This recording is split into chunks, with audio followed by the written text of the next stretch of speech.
Hello, welcome back. DJ Vic Vapor with you. So let's talk a little bit about recording audio. And in this tutorial, I'm going to show you how to set that up. You can see my microphone is now an input source for audio to be recorded here within the project. It's moving up and down there. So let's take a look at how I've set this up. You want to go to File, Project Settings, and go down to Audio. And then you want to take a look at a few things here.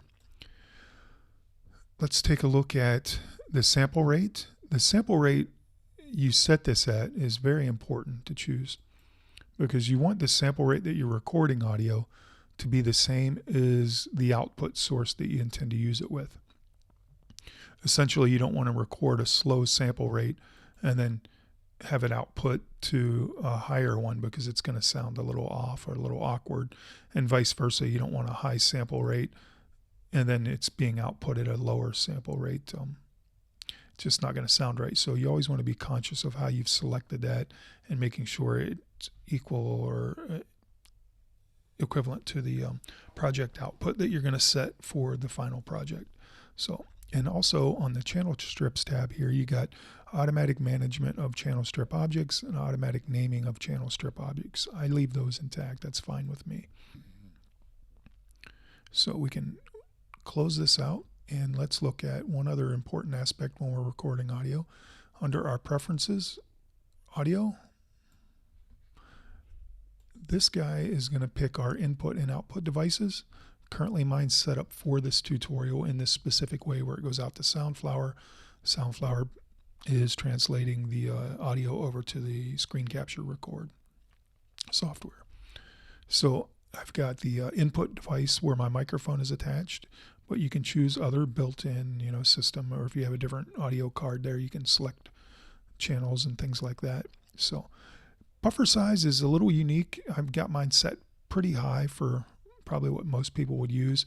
That's really going to be a personal preference up to what your computer can handle or whatever you're working with. So if you are doing something and you're hearing pops and clicks when you're recording and dealing with audio that you're bringing in, you can always come into this area and lower this buffer size to make it more manageable for you. So that way the computer doesn't have to work quite as hard to get things going.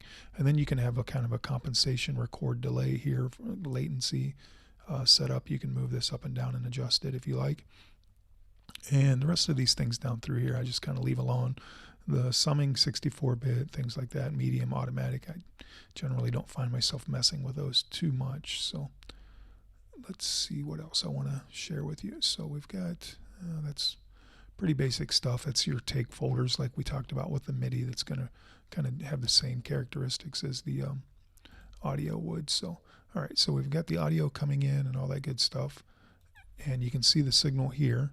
So if I was to go ahead and hit record enable, this is the input monitoring. I'm going to leave that turned off because if I activate that, it's going to go back through my studio speakers and create a really big feedback loop for me, and I don't want to have that feedback come through on the tutorial.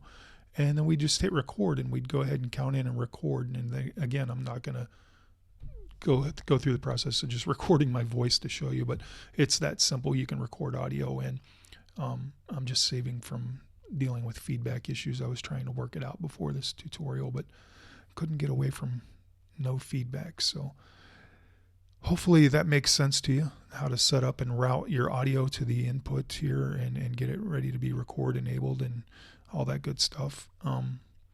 Let's go ahead and move forward in the course here, and let's take a look at some other things that we can do with our project as far as moving forward and all that fun stuff. So let's take a look at probably the project audio window and some other loop features and things here. So I'll see you in the next tutorial.